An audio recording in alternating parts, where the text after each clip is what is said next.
nasira sir, baka may maitulong ako. Ah, nasira kadena?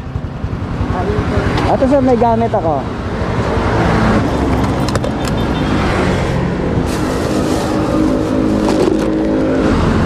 Ato sir, oh.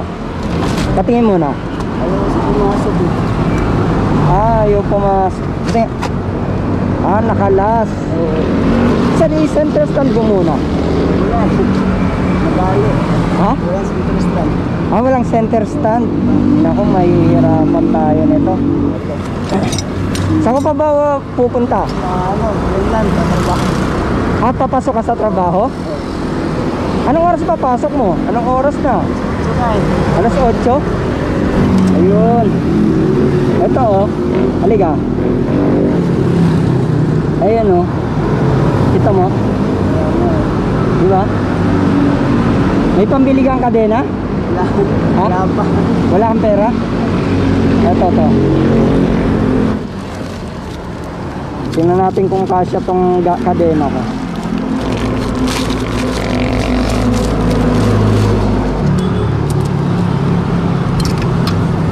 Papalitan muna natin ang kadena. Wala may... Hirap na ako magtanggal ka din na isa naipit eh. Yung nasa gitna, buti ka ako. Hindi ako nagulog. Naipit sa ipit.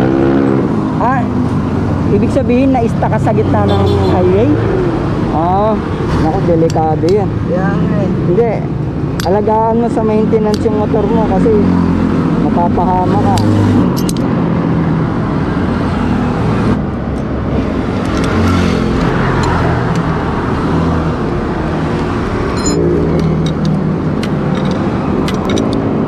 Sir, kunin mo yung bato, ayun o.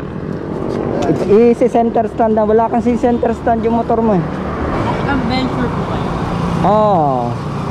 Pwede po maingin na natin.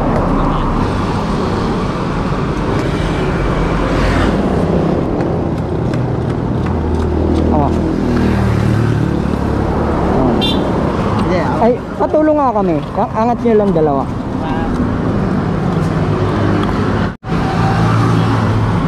Sige nga, palatag. Yan. Start mo, paandarin mo. Titingnan natin kung kakalas. Yan, ikambyo mo. Tingnan natin kung kakalas yung kadena. Yan. Sige pa. Yan, okay na. Okay na.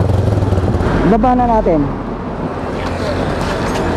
Ang hirap ng walang sides ng center stand. Ayan. Sir.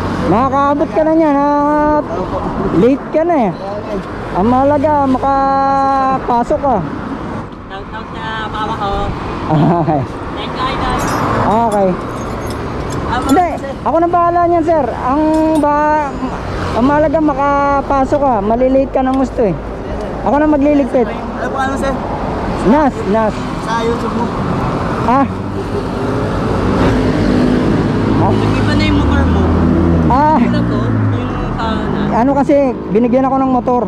Sponsor. Ayan Bigyan po niya. ayan. Po talaga. Sa construction din kasi ako nagtrabaho eh. Ayan, naaabot ka na niyan.